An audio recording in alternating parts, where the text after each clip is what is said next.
तो जैसे कि हाँ, मैंने लास्ट क्लास में एक बेसिक आइडिया आपको सॉल्यूशन का दे दिया था, तो मैं डायरेक्टली स्टार्ट कर रहा हूं। सबसे पहली चीज हमसे यही पूछा जाता है कि भैया सॉल्यूशन क्या होता है। ठीक, तो अगर हम बात करें सॉल्यूशन की, तो जैसा कि मैंने बताया था लास्ट क्लास में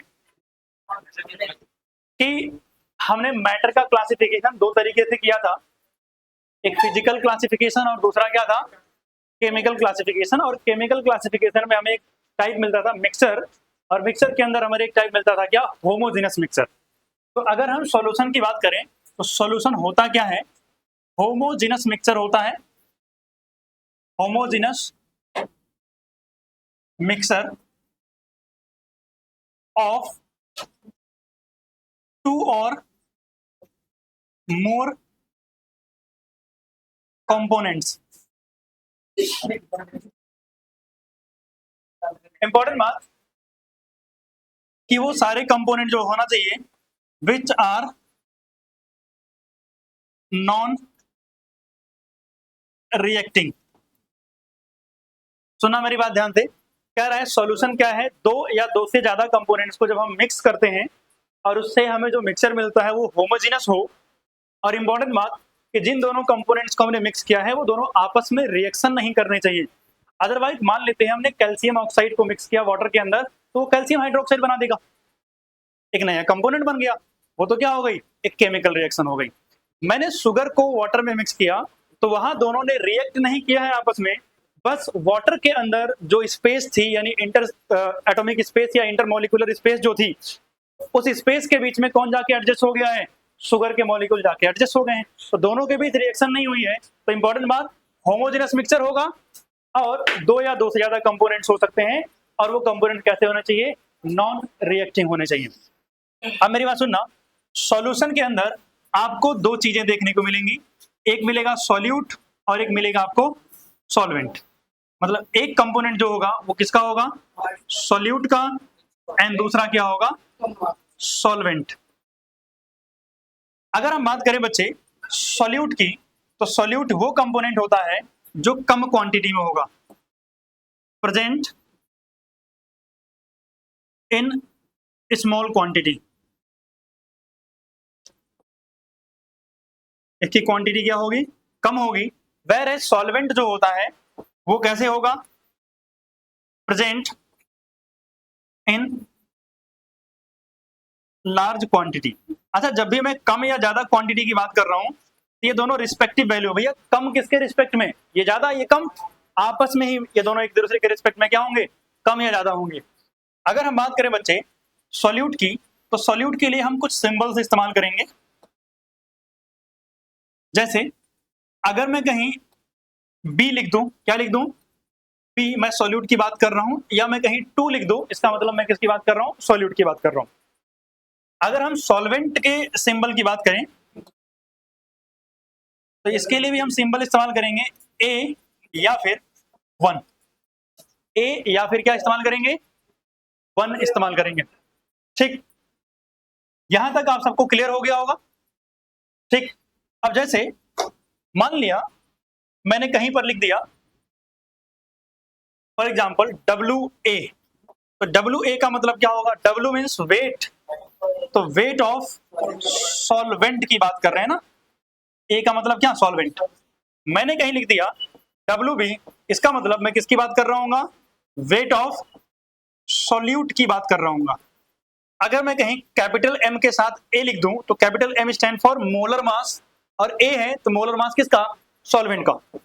मतलब क्या होगा, मोलर मास ऑफ सॉल्वेंट।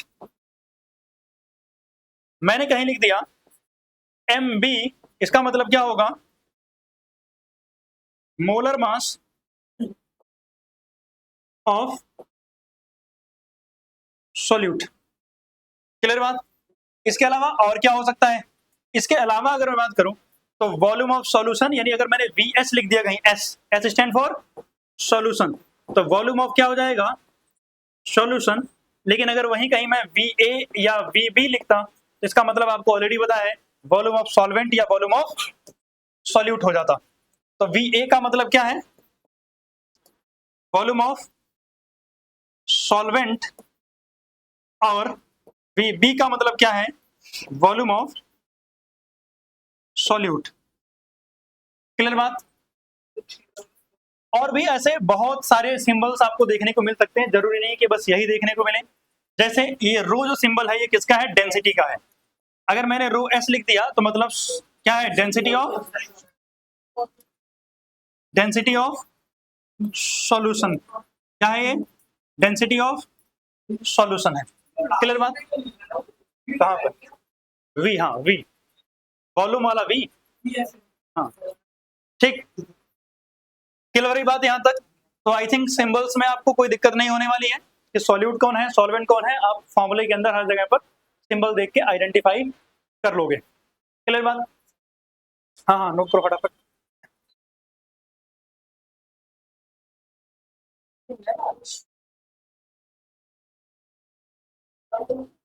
चलें आगे। अब हम बात करते हैं टाइप्स ऑफ सॉल्यूशन की।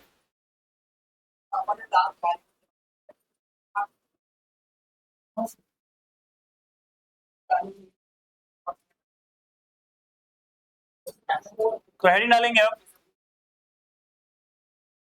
Types of solution.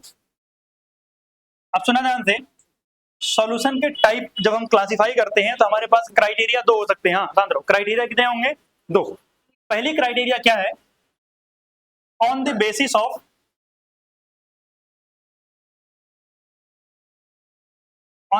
Of number of component. On the basis of number of components, मतलब किसी सॉल्यूशन के अंदर कितने कंपोनेंट्स हैं, अगर इस बेसिस पर हम सॉल्यूशन को क्लासिफाई करें तो हमारे पास सॉल्यूशन तीन तरीके के हैं। एक है हमारे पास बाइनरी सॉल्यूशन। कैसा है? Binary solution. दूसरा हमारे पास टर्नरी सॉल्यूशन, और अगला हमारे पास है क्वाटरनरी सॉल्यूशन।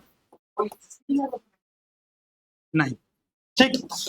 अगर हम बात करें बाइनरी सॉल्यूशन, तो बाइनरी सॉल्यूशन जहां पर क्या होंगे? दो कंपोनेंट्स होंगे,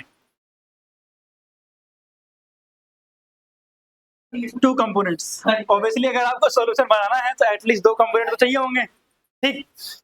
तो दो कंपोनेंट्स होंगे। जब हम बात करते हैं किसकी? टर्नरी सॉल्यूशन की, तो कितने कंपोनेंट होंगे? Three components.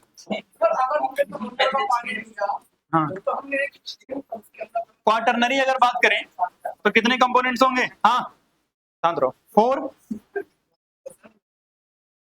कंपोनेंट्स। अब मेरी बात सुनना ध्यान से, आप चाहो तो आगे 5 6 जितने मर्जी उतने कंपोनेंट के बनाओ, बट हमें जो पढ़ना है वो बाइनरी ही बस पढ़ना है, ठीक। तो अगर हम बात करेंगे एग्जांपल की, तो जैसे आपने शुगर एंड वाटर का सॉल्यूशन बना दिया, तो दो ही कंपोनेंट है, वाटर एंड शुगर। आपने उस शुगर एंड वाटर में नींबू भी मिला दिया तो क्या हो गया? टर्नरी हो गया। और आपका मन किया थोड़ा नमक भी डाल दिया उसमें, तो क्या बन गया? क्वाटरनरी बन गया। अब आपको और जो जो मिलाना है आप मिलाते रहो, और भी कंपोनेंट की बेसिस पर अलग अलग सॉल्यूशन बनते चले जाएंगे।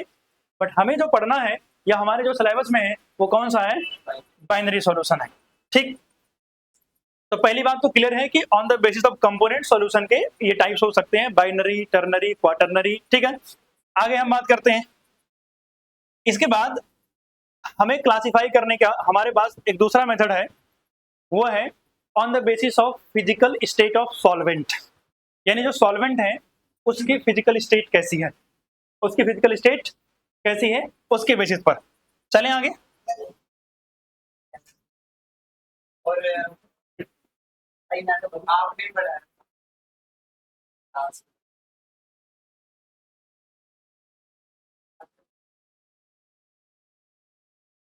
बस छींकना मत यहाँ, और तुम्हारी छींक दूर दूर तक सुनाई देगी।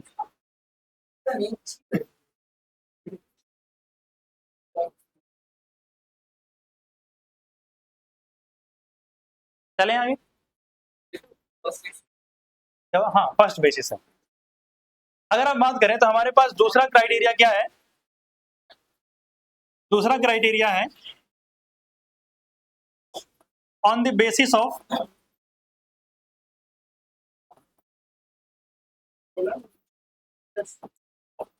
Physical state of solvent. किसकी फिजिकल स्टेट के बेसिस पर? सॉल्वेंट की फिजिकल स्टेट की बेसिस पर। तो अगर हम सॉल्वेंट की फिजिकल स्टेट के बेसिस पर करें तो हमारे पास सॉल्यूशन 3 तरीके के होते हैं। कितने तरीके के? 3 तरीके के। सुनना मेरी बात ध्यान से। सबसे पहला जो टाइप है वो है सॉलिड सॉल्यूशन। दूसरा है हमारे पास लिक्विड सॉल्यूशन। और तीसरा, हाँ शांत रहो थोड़ी देर तक, गैसियस सॉल्यूशन। ठीक, हाँ अभी थोड़ा शांति रखो, ठीक है। सॉलिड सॉल्यूशन, जब मैं बोल रहा हूँ सॉलिड सॉल्यूशन तो मतलब यहाँ सॉल्वेंट कैसा होगा? Solvent must be solid. अगर यहाँ पे अगर हम बात करें तो ये सॉल्वेंट कैसा होगा? लिक्विड होगा। और यहाँ सॉल्वेंट कैसा होगा?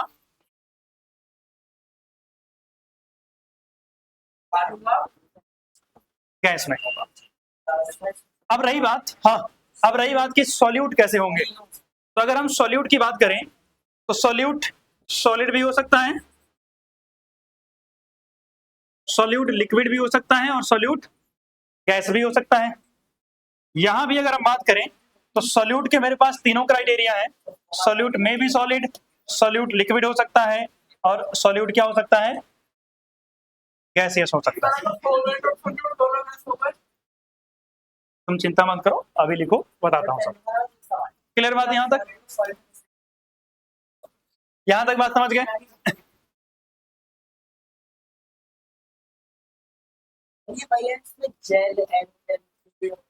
आ रहे हैं वहां पे, पहले लिखो तो इतना।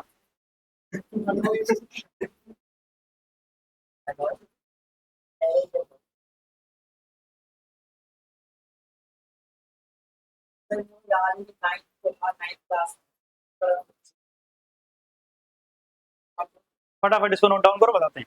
एनसीईआरटी जिनके पास है उनके पास टेबल नंबर 1.1। क्या हुआ?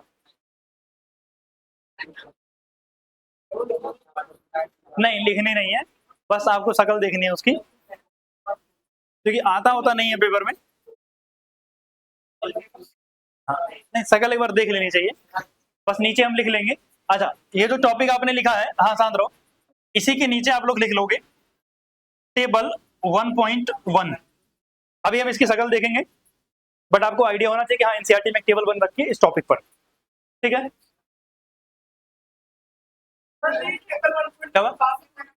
नहीं बनानी नहीं है, शक्ल में दिखाऊंगा, आप लोगों को बस शक्ल देखनी है उसकी।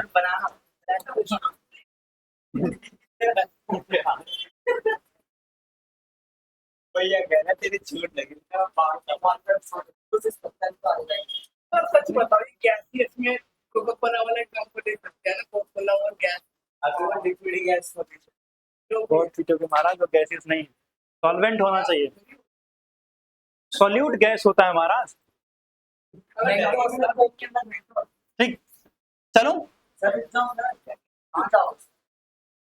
बहुत स्लो स्लो लिखती हो तुम लोग।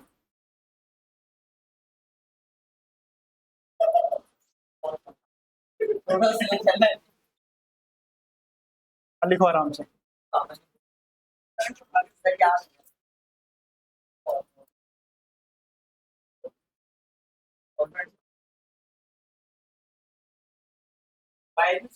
ये चैप्टर नंबर 1 है तो टेबल नंबर 1.1 होगी, क्योंकि ये पुरानी बुक है।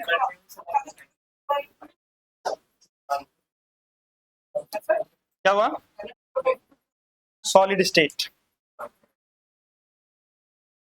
पुरानी बुक के अंदर जो पहला चैप्टर था उसका नाम था सॉलिड स्टेट।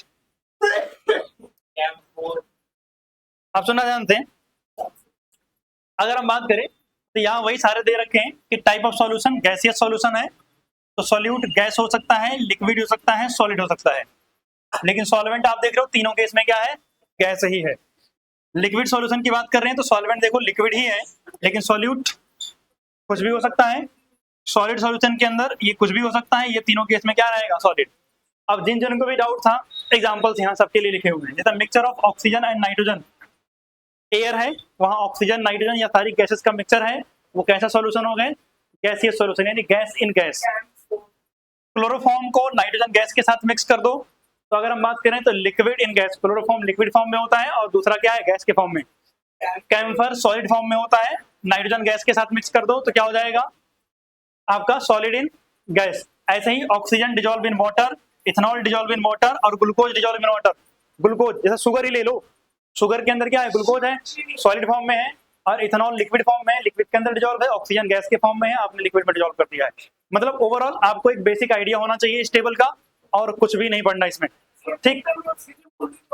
हाँ क्लियर मान, क्या हुआ,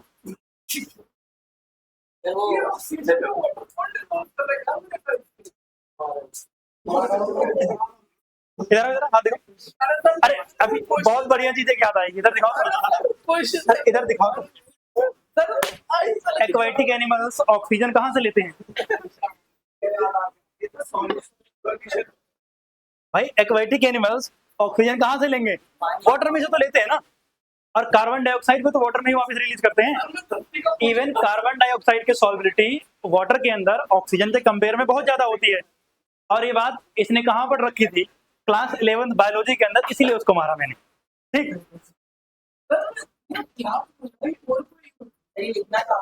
नहीं, टेबल नंबर 1.1 बस मेंशन कर लोगे कि हाँ बस एक आइडिया होना चाहिए और कुछ नहीं। इसके बाद हम आगे चलते हैं और हमारे पास एक नया टॉपिक शुरू होता है, और इस टॉपिक का नाम है कंसंट्रेशन टर्म्स। कंसंट्रेशन टर्म्स, हाँ आपने क्लास 11 में जितना पढ़ा था उससे थोड़ा सा ज्यादा पढ़ेंगे और कुछ नहीं, ठीक, क्योंकि यहाँ जरूरत है। कंसंट्रेशन टर्म्स आपने पहले भी कई बार सुना होगा। कंसंट्रेशन टर्म जरूरी क्यों है, बिकॉज सारे सॉल्यूशंस की मेजरमेंट करना कि उसमें कितना सॉल्यूट है कितना सॉल्वेंट है, इसलिए हमें कंसंट्रेशन टर्म्स की जरूरत होती है। कौन कौन सी कंसंट्रेशन टर्म्स हमें पढ़नी है, सबसे पहले हमें पढ़ना है वेट बाय वेट परसेंटेज, दूसरा पढ़ना है वेट बाय वॉल्यूम परसेंटेज, तीसरा पढ़ना है वॉल्यूम बाय वॉल्यूम परसेंटेज, चौथा पढ़ना है मोल फ्रैक्शन,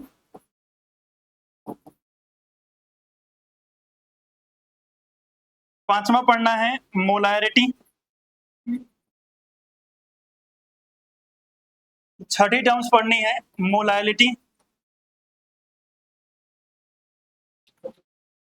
सातवां पढ़ना है पीपीएम, आठवां पढ़ना है नॉर्मेलिटी, ठीक। वैसे अगर बात करूं इसके अलावा अगर हम बात करें तो 9th में हम, हाँ शांत रहो, एक फॉर्मेलिटी भी आता है, और एक 10th जो है वो क्या आता है, पीपीबी। बट अगर हम बात करें तो ये दोनों नॉट इन सिलेबस,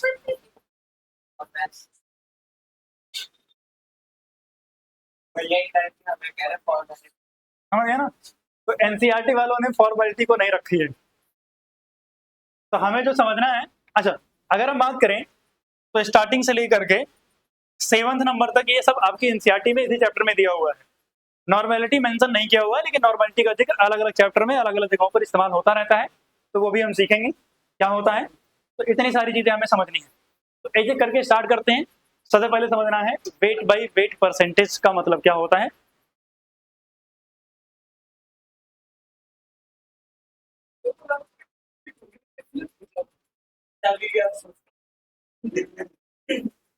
जरूरी नहीं है ना सब ड्रिंक ही हो पीने के लिए।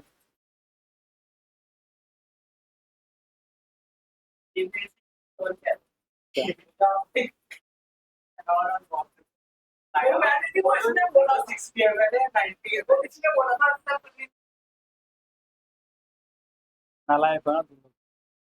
दारू बना के पीना 90% इथेनॉल डाल देना और 10% वाटर। हाँ।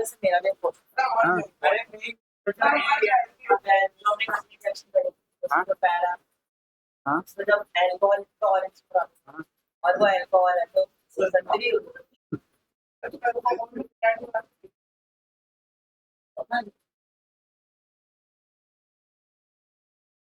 हो गया, लिख लिया। सबसे स्लो और पीछे पीछे यही दोनों लिखते हैं। चलो, हाँ अब हेडिंग है सबसे फर्स्ट, हाँ, वेट बाई वेट परसेंटेज। इसका मतलब क्या होता है? अमाउंट ऑफ सॉल्यूट इन ग्राम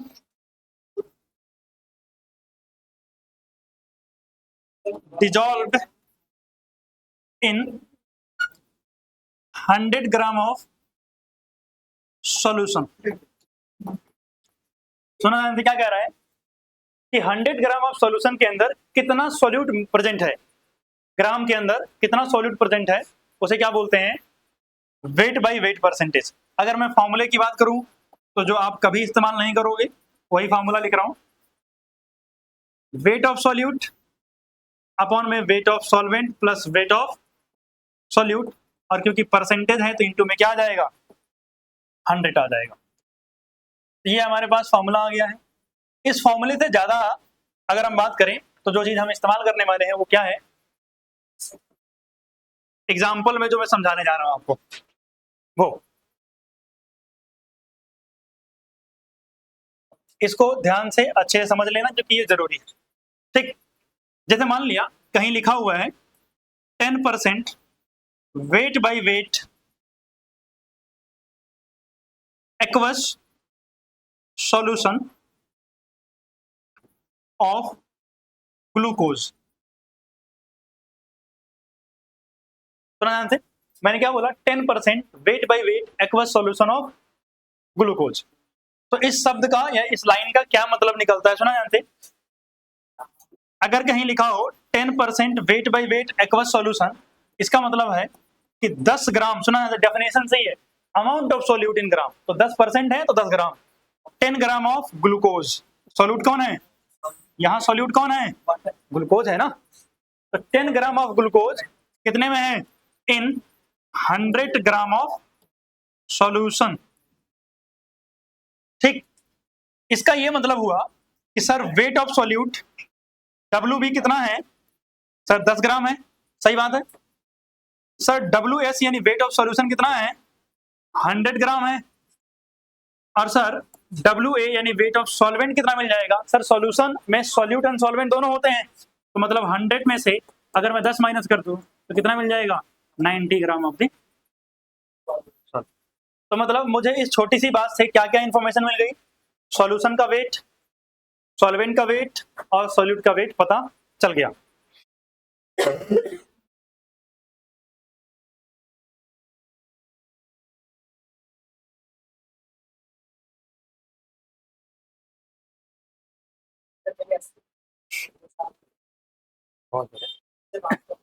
हाँ, तो बातें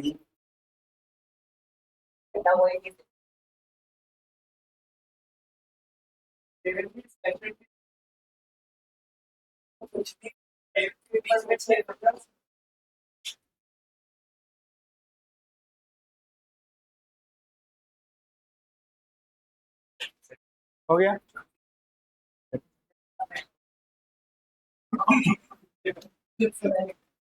अब सुना ध्यान से, सेकेंड है हमारे पास वेट बाई वॉल्यूम परसेंटेज। देखो डेफिनेशन का बड़ा सिंपल सा लॉजिक है, पहले वेट दे रखा है तो सॉल्यूट का वेट में ग्राम होगा, मतलब ग्राम में वेट होगा उसका, और बाद में क्या दे रखा है? वॉल्यूम, तो मतलब क्या होगा? सॉल्यूशन का वॉल्यूम होगा। तो मतलब सिंपल शब्द में क्या होगा? देखो ध्यान से, amount of solute in gram, amount of solute in gram, present या डिजॉल्व जो भी कर दो, present in 100 ml of solution. ठीक, अगर हम बात करें फॉर्मूले की तो weight by volume percentage is equal to, अब सुनना, ऊपर वाला वेट है तो ऊपर रहेगा WB, नीचे वॉल्यूम है तो VA प्लस VB, क्योंकि परसेंटेज है तो मल्टीप्लाई किससे? 100 से, और ये फॉर्मूला। पिछले वाले फॉर्मूले की तरह ये भी इस्तेमाल बहुत ही ज्यादा कम होगा। मेन चीज है इसको पढ़ना कैसे है, एग्जाम्पल के थ्रू समझते हैं। तो अगर कहीं लिखा हुआ है 10% wait by volume solution of ethanol in water, तो अगर हम बात करें, उसने जानते 10% बोला है, 10% इथेनॉल इन वाटर, इसका मतलब अच्छा अगर आप चाहो तो स्टेटमेंट भी लिख सकते हो, मींस क्या होगा इसका कि 10 gram ethanol in 100 ml solution, water नहीं सॉल्यूशन। आप सुना जानते क्या हुआ, हाँ लिखा हुआ है इन वाटर, मतलब बट इसका मतलब क्या होगा सॉल्यूशन के अंदर ना, डेफिनेशन में देखो 100 ml ऑफ सॉल्यूशन, वाटर तो क्या है सॉल्वेंट है, तो अगर यहाँ वाटर लिख दोगे मतलब आप सीधा बोल रहे हो सॉल्वेंट का वॉल्यूम कितना है 100 ml, जो कि 100 ml नहीं होगा, कम होगा, तो डब्ल्यू भी कितना हो जाएगा 10 ग्राम, और वॉल्यूम ऑफ सॉल्यूशन कितना है 100 ml।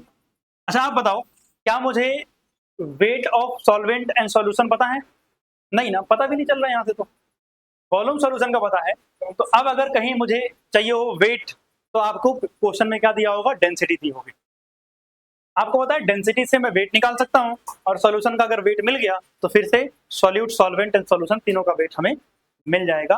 तो मतलब अगर ये वाली टर्म दे रखी है तो मोस्ट प्रोबेबली आपको डेंसिटी कहीं ना कहीं देखने को जरूर मिल जाएगी, और डेंसिटी मिलेगी तो फिर से आप weight of solute and solvent दोनों क्या कर सकते हो, निकाल सकते हो।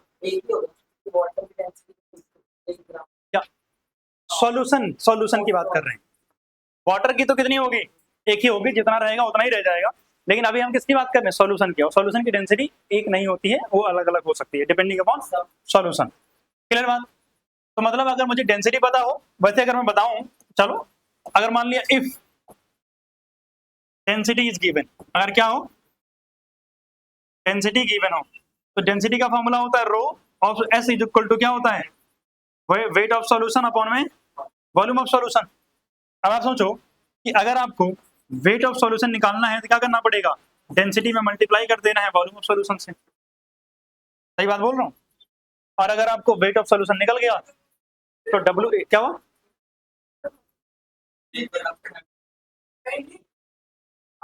ये परसेंटेज का मतलब क्या समझाया अभी,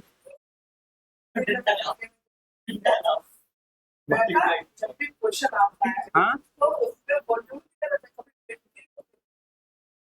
अगर 10% वेट बाई वॉल्यूम दिया हुआ है, इसका मतलब आपको वॉल्यूम ऑफ सॉल्यूशन पता है ना, क्योंकि 10% वेट बाई वॉल्यूम का मतलब क्या होता है कि 100 ml सॉल्यूशन का वॉल्यूम है। अगर मान लिया आपको वेट बाई वेट दिया होता तो हो सकता है आपको वेट से वॉल्यूम निकालने की जरूरत पड़ती, तब भी आप डेंसिटी इस्तेमाल करते। तो कौन सी टर्म दी होगी डिपेंड करेगा ना, हो सकता है वेट बाई वेट दिया हो और आपको वॉल्यूम की जरूरत पड़ रही हो तो भी डेंसिटी इस्तेमाल करोगे, और अगर आपको वेट बाई वॉल्यूम दे रखा है और आपको वेट निकालना है तब भी आप डेंसिटी का इस्तेमाल करोगे। हाँ दोनों में इस्तेमाल हो सकती है, आपकी जरूरत कैसी है उस पर डिपेंड करेगा। ठीक, अगर यहां तक हो गया है तो अगली टर्म हमारे पास है जिसको हम बोलते हैं वॉल्यूम बाई वॉल्यूम परसेंटेज। तो सुना ध्यान से, ये क्या होता है, amount of solute in ml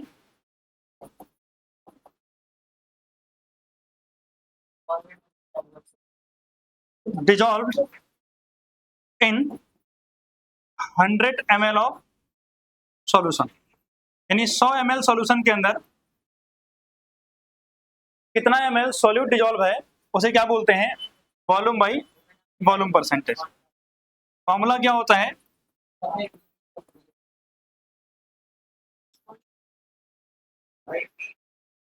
अभी तक तो आपके बोर्ड एग्जाम में मैंने ये फॉर्मूला यूज होते हुए नहीं देखा, बट कभी अगर हो जाए इस्तेमाल तो अच्छी बात है।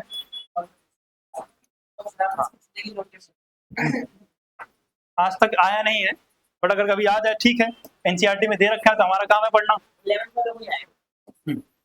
एग्जाम्पल की बात करते हैं, अगर कहीं लिखा हुआ है 10% वॉल्यूम बाई वॉल्यूम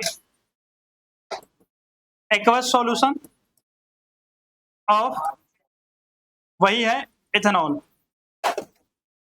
आराम से तो अब वो मतलब लिखने की जरूरत तो नहीं है, डायरेक्ट लिख सकता हूँ 10%। इसका मतलब ये क्या है, VB है, क्योंकि पहले भी वॉल्यूम है तो ये किस में होगा, ml में होगा ना, और VS क्या होगा, बाद वाला वॉल्यूम में है, तो VS कितना हो जाएगा सीधा 100 ml। और अगर आपको VS पता चल गया तो VA कितना निकलेगा, 100 माइनस 10 यानी कितना हो जाएगा 90 ml।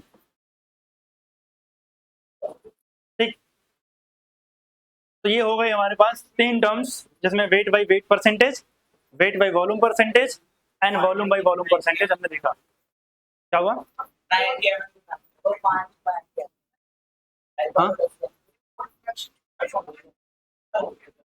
हाँ यहां तक बात समझे। अब चलते हैं अगले टॉपिक को, जिसका नाम है मोल फ्रैक्शन।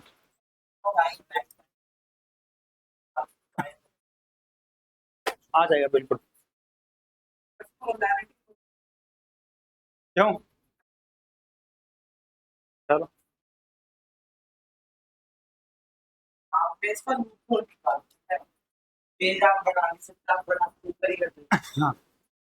तो हमारे पास फोर्थ टर्म जो है उसका नाम क्या है, मोल फ्रैक्शन। अच्छा आप बताओ कि फ्रैक्शन क्या होता है, हाँ? शांत रहोगे तुम लोग,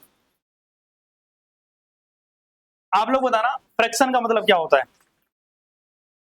रेशियो, फ्रैक्शन का मतलब क्या होता है, रेशियो तो होता है। तो यहाँ पर मोल फ्रैक्शन है तो किसका रेशियो होगा, मोल्स का रेशियो। किसका रेशियो होगा, मोल्स का रेशियो। सुना ध्यान से, it is the ratio of one component of solution to all component of the solution।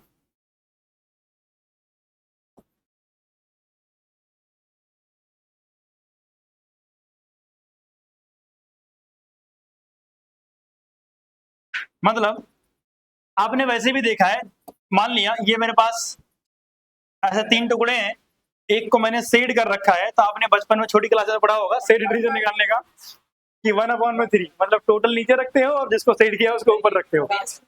तो भैया सॉल्यूशन में क्या है, मेरे पास 3 कंपोनेंट 4 कंपोनेंट जितने भी हैं, तो जिसका भी मुझे फ्रैक्शन निकालना है उसको कहाँ रखूंगा, ऊपर, और टोटल कहाँ रखूंगा, नीचे। तो वही डेफिनेशन में भी लिखा हुआ है। इसका मतलब अगर हम बात करें, अच्छा एक और चीज पहले बात कर लेता हूं, इसका सिंबल। अगर हम इसके सिंबल की बात करें तो ये ऐसे बनता है, और इसको हम पढ़ते हैं क्या, काई, CHI। ठीक है ना, चाई पढ़ो काई पढ़ो, जो आपको पढ़ना है पढ़ो। ठीक, अब मेरी बात सुनना इधर। अगर मान लिया मैंने कहीं ऐसे लिख दिया काई A, इसका मतलब ये हुआ किसका मोल फ्रैक्शन है, मोल फ्रैक्शन ऑफ सॉल्वेंट। अगर मैंने लिख दिया काई B, इसका मतलब ये किसका मोल फ्रैक्शन है, मोल फ्रैक्शन ऑफ सॉल्यूट। अब सुनना, मुझे क्या करना है, फॉर्मूला लिखना है मोल फ्रैक्शन ऑफ ए का। तो मैंने बताया जिसका निकालना है उसको ऊपर लिखना है, तो मतलब number of moles of A, और हमारे पास क्या होते हैं solvent and solute, number of moles of A plus number of moles of B नीचे आ जाएंगे। पहला फॉर्मूला। अगर मान लिया मुझे क्या निकालना होता, मोल फ्रैक्शन ऑफ बी, तो number of moles of B numerator में, और number of moles of A plus number of moles of B कहाँ जाता, डिनोमिनेटर में। सही बात,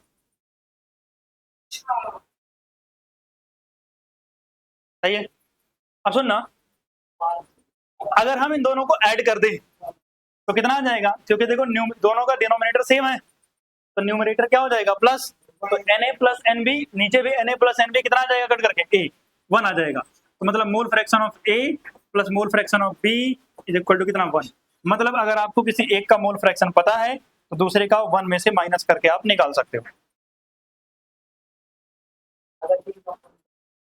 क्या 3 कंपोनेंट होंगे, 2 का पता कर लेना, तीसरे का निकाल लेना।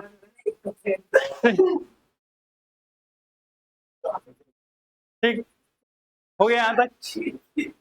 अब सुनना, यहाँ अच्छा ये बताओ, नंबर ऑफ मोल्स का फॉर्मूला आप सबको याद है ना? ठीक है भाई, देखो, हाँ शांत रहो। यहाँ पर number of moles of A, number of moles of B तो आ रहा है, तो मोल्स निकालने भी आपको आना चाहिए। तो अगर मान लिया number of moles of A निकाल रहे हो, तो number of moles of A क्या होगा? वेट ऑफ ए अपॉन में मोलर मास ऑफ ए। अगर आप number of moles of B निकाल रहे हो, तो वेट ऑफ बी अपॉन में मोलर मास ऑफ बी। तो ये भी पता होना चाहिए, ये क्लास 11th में था, मोल कॉन्सेप्ट।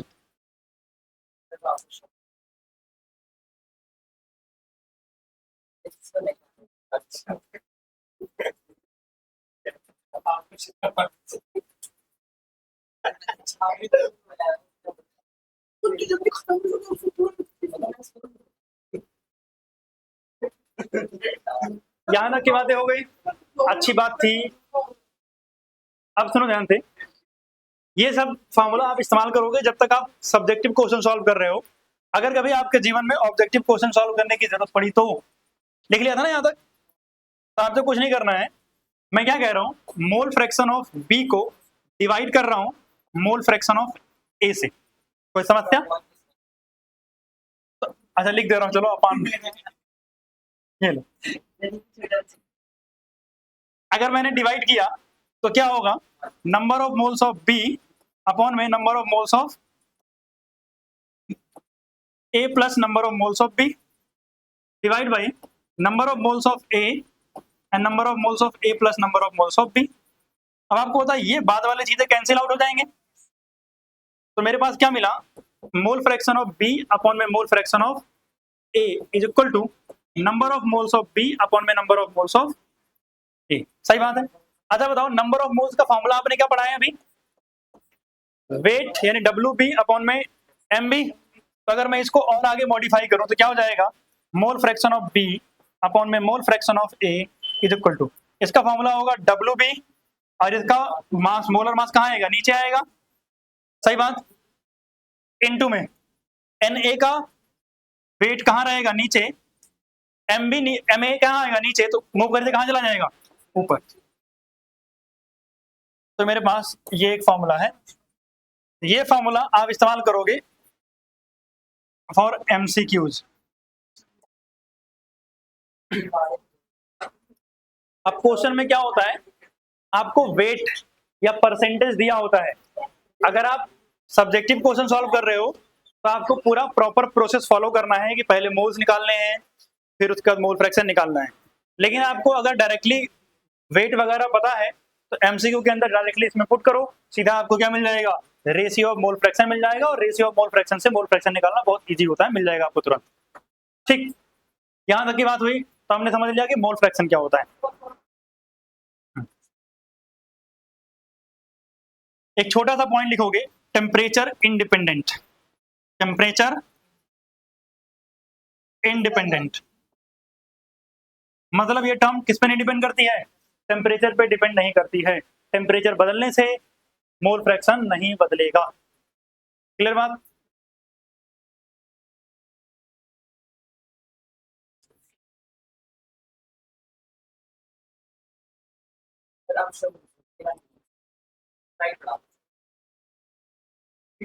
ठीक, आगे चलें, वही करना पड़ेगा।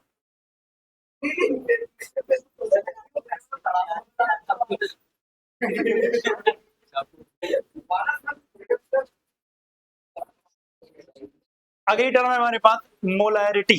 क्या है?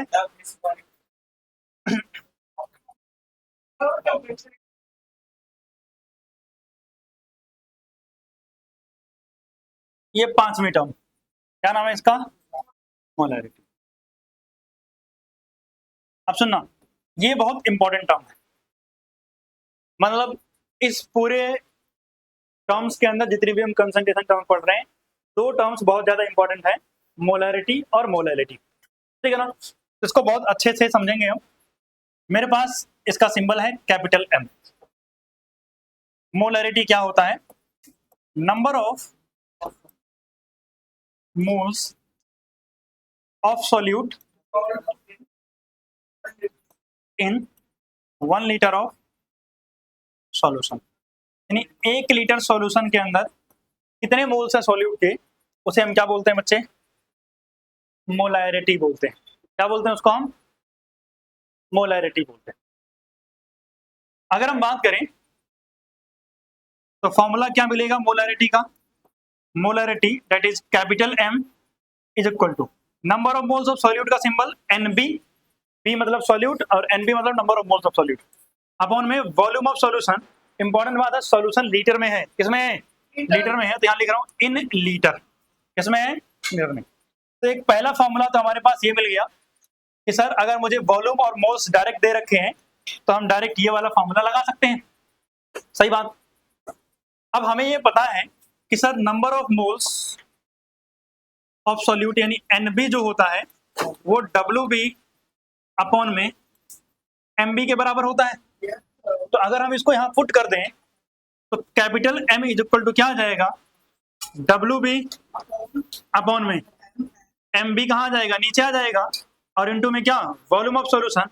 अब सुनना, जनरली आपको क्वेश्चन में क्या मिलेगा? वॉल्यूम ml में मिलेगा।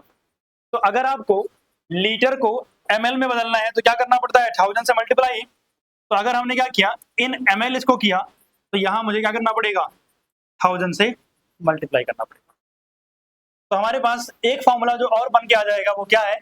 ये मोलैरिटी का फॉर्मूला। ठीक,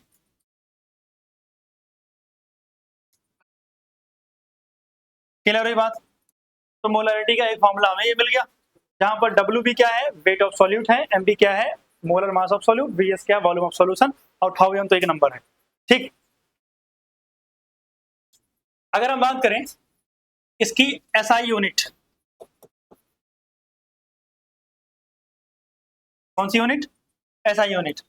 ऊपर मोल्स और नीचे वॉल्यूम, तो क्या बनेगा? मोल्स और नीचे वॉल्यूम है तो पर लीटर। इसी को हम बहुत प्यार से बोलेंगे मोलर। क्या बोलेंगे? मोलर। और यूनिट भी कैपिटल M से ही लिखी जाती है। कैसे लिखी जाएगी? कैपिटल M से। अब देखना ध्यान से, एग्जाम्पल समझना। अगर मान लिया कहीं पर लिखा हुआ मिल जाए आपको 2 और कैपिटल M, इसका मतलब क्या हुआ? 2 मोलर। अब इस 2 मोलर का क्या मतलब है? 2 कैपिटल M का मतलब होता है 2 moles of solute in 1 litre of solution. यानी 2 मोल सॉल्यूट है किसमें? 1 लीटर सॉल्यूशन के अंदर। कितने में? 1 लीटर सॉल्यूशन के अंदर। अच्छा बताओ, ये दे रखा है 2 मोल्स, मतलब मुझे इससे बदल गया सर NB कितना है? 2 मोल्स है। अच्छा आप मुझे बताओ, सॉल्यूट अगर आपको बताया हो कि लेट से सॉल्यूट मेरा ग्लूकोज था, तो ग्लूकोज का मोलर मास आपको पता होगा 180 ग्राम पर मोल। तो अगर मुझे नंबर ऑफ मोल्स पता है यानी NB पता है, तो NB को मैं लिख सकता हूं WB अपॉन में MB। और ये अगर मुझे 2 दे रखा हो, अगर बता रखा हो कि ग्लूकोज है, तो MB की वैल्यू कितनी होगी? 180, और मल्टीप्लाई करूंगा तो क्या मिल जाएगा? वेट ऑफ सॉल्यूट भी मुझे मिल जाएगा। क्लियर है बात? क्या देखो, क्वेश्चन में आपको ऐसी छोटी छोटी चीजें दी होंगी, आपको सोचना पड़ेगा कि मुझे कहां से कहां जाना है, तो कैसे जाना है। अगर आपको 2 मोलर मेंशन किया हुआ है, इसका मतलब क्या हुआ? 2 मोल्स हैं, और अगर 2 मोल्स हैं तो आपको पता है NB का फॉर्मूला WB अपॉन में MB होता है। अब ऑब्वियसली क्वेश्चन में तो बता रखा हुआ है कि सॉल्यूट कौन सा NaCl है, ग्लूकोज है, क्या ले रखा है। अगर मान लिया ग्लूकोज ले रखा है तो MB की वैल्यू 180 हो जाएगी। आप क्रॉस मल्टीप्लाई करोगे, आपको WB यानी वेट ऑफ सॉल्यूट भी मिल जाएगा। तो मतलब अगर मुझे यहां से WB निकालना है तो क्या हो जाएगा? 2 इंटू में MB, मतलब वो तो एग्जाम्पल है कि ग्लूकोज होगा, होने को तो कुछ भी हो सकता है।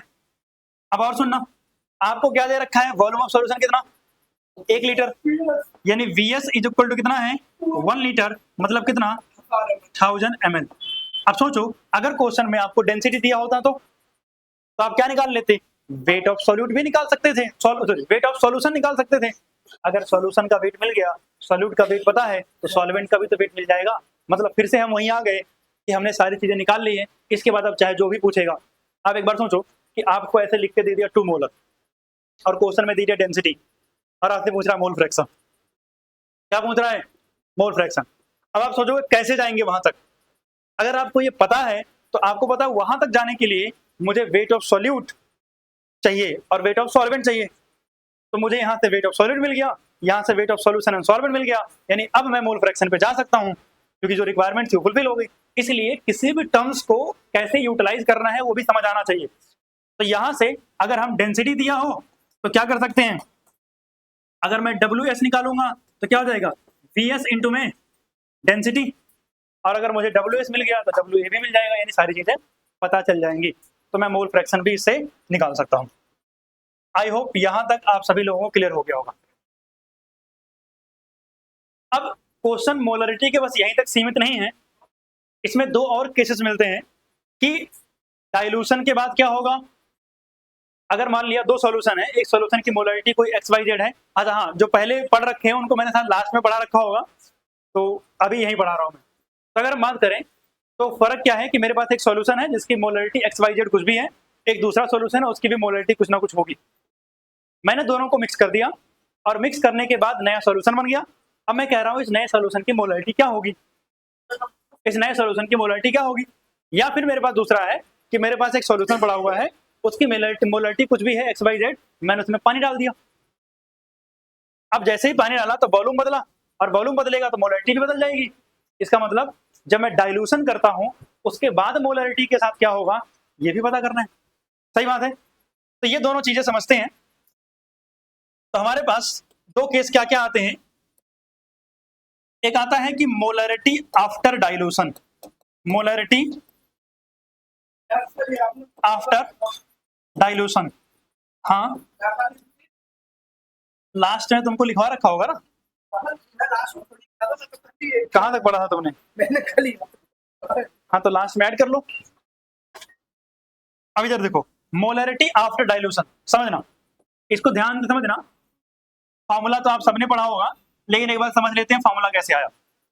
मेरे पास एक कंटेनर है, इस कंटेनर का कुछ ना कुछ वॉल्यूम होगा और कुछ ना कुछ इसकी मोलरिटी होगी।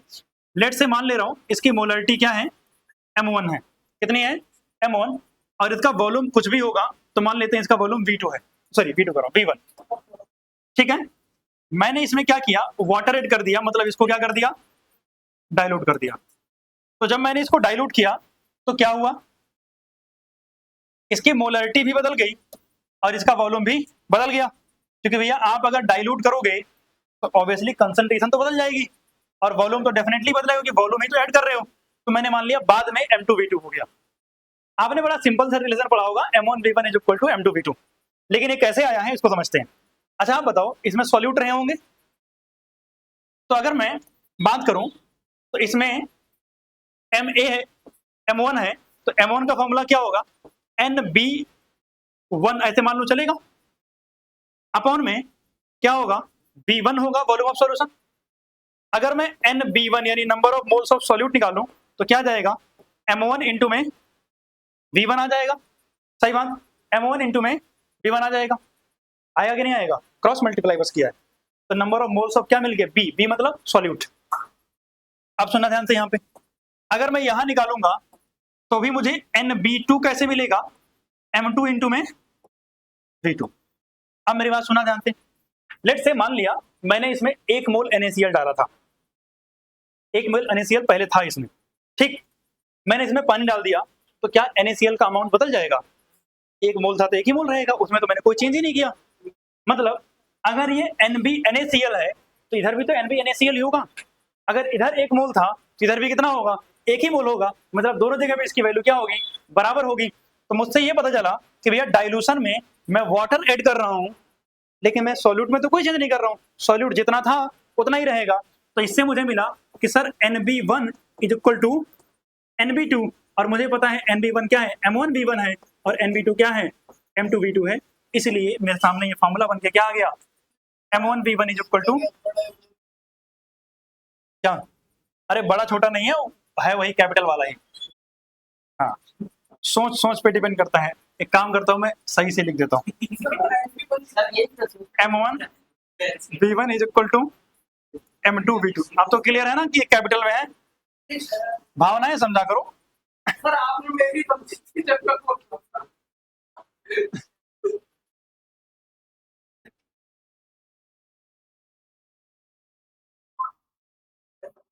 था वो, कुछ तो बोलने जा रही थी तुम।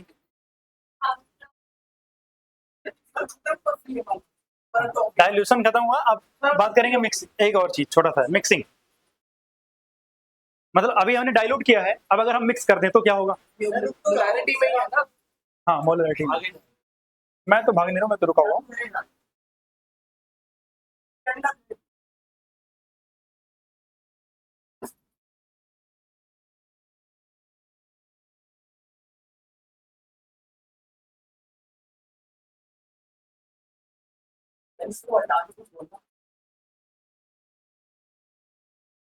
हुआ? कुछ तो नहीं हुआ। तुम लोगों ने कहा लास्ट में बताया था। हाँ हाँ, तो वही ना, कंसंट्रेशन टर्म खत्म होने के बाद तो चलता है टॉपिक। हाँ, टॉपिक आगे पीछे हो सकता है, बाकी सब कुछ वैसे ही रहेगा। चलिए आगे। अब हम बात करते हैं मोलरिटी आफ्टर मिक्सिंग। क्या है मोलरिटी आफ्टर मिक्सिंग? सुना ध्यान से। इसमें क्या होगा? मैंने क्या लिया इधर, एक सॉल्यूशन लिया। इस सॉल्यूशन के अंदर इसकी मोलरिटी क्या है? M1 है। इसका वॉल्यूम क्या है? V1 है। मैंने एक दूसरा और सॉल्यूशन लिया जिसकी मोलरिटी M2 है और जिसका वॉल्यूम क्या है? V2 है। ठीक। और मैंने क्या किया है, इन दोनों को मिक्स कर दिया है। जब इन दोनों को हमने मिक्स किया, तो मिक्स करने के बाद मुझे क्या करना पड़ेगा? मतलब एक नया सॉल्यूशन मिल जाएगा और उसकी मोलरिटी भी बदल जाएगी, उसका वॉल्यूम भी। हाँ, नहीं कंटेनर को नहीं डालेंगे, बस कंटेनर का मटेरियल। तो मतलब मैंने इस कंटेनर को उठाया और इसमें पोर कर दिया। जब हमने मिक्स कर दिया तो अब क्या होगा? अब आप एक बार सोचो, अब की बार इसका वॉल्यूम इसका वॉल्यूम और इसका वॉल्यूम दोनों मिक्स हो गया। तो मतलब जितना V1 होगा और V2 होगा दोनों ऐड हो जाएंगे, तो V1 plus V2 that will be equal to V3 के बराबर होगा। M1 और M2 तो बदल जाएंगे डेफिनेटली। तो अगर हम बात करें, इसको जब हमने मिक्स किया है तो एक और चीज समझना, इसमें अगर सॉल्यूट मान लिया 1 मोल रहा हो, इसमें 2 मोल रहा हो, तो मिला के इसमें कितना हो जाएगा? दोनों को मिला दिया तो 3 मोल हो जाएगा। मतलब अगर मैं इसका N अगर इसका NB1 निकालूं तो क्या आएगा? M1V1। अगर मैं इसका NB2 निकालूं तो कितना आएगा? M2V2। अगर मैं इसका NV3 निकालूं तो क्या आएगा? M3V3। अब हमें पता है कि NV3 किसके बराबर होगा? NB1 प्लस NB2 के बराबर होगा। तो NB3 is equal to NB1 plus NB2। तो जब हमने ऐसे किया तब सुना ध्यान से, इसका क्या था? M3V3 इज इक्वल टू क्या? M1V1 plus M2V2। अब आप मुझे बताओ V3 किसके बराबर होगा? V3 should be equal to V1 plus V2। तो लिख सकता हूं क्या? तो मैंने लिख दिया M3 और ब्रैकेट में V1 plus V2 is equal to कितना? M1V1 plus M2V2। That is the molarity after mixing.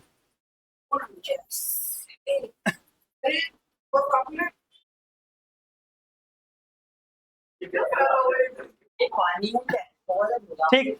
तो हमने मोलरिटी मिक्स करने के बाद जो निकाली है ये M3 है। तो मतलब इन दोनों फॉर्मूले का भी हम इस्तेमाल कर सकते हैं कि मिक्सिंग के बाद मोलरिटी कितनी होगी, डाइल्यूशन के बाद मोलरिटी कितना होगा, वो दोनों चीजें कैलकुलेट करने के लिए। तो यहाँ पर मोलरिटी पूरी तरीके से खत्म हो गई है। अब अगली क्लास में हम मोलरिटी की और बाकी बची हुई टर्म्स की बातें करेंगे। ठीक।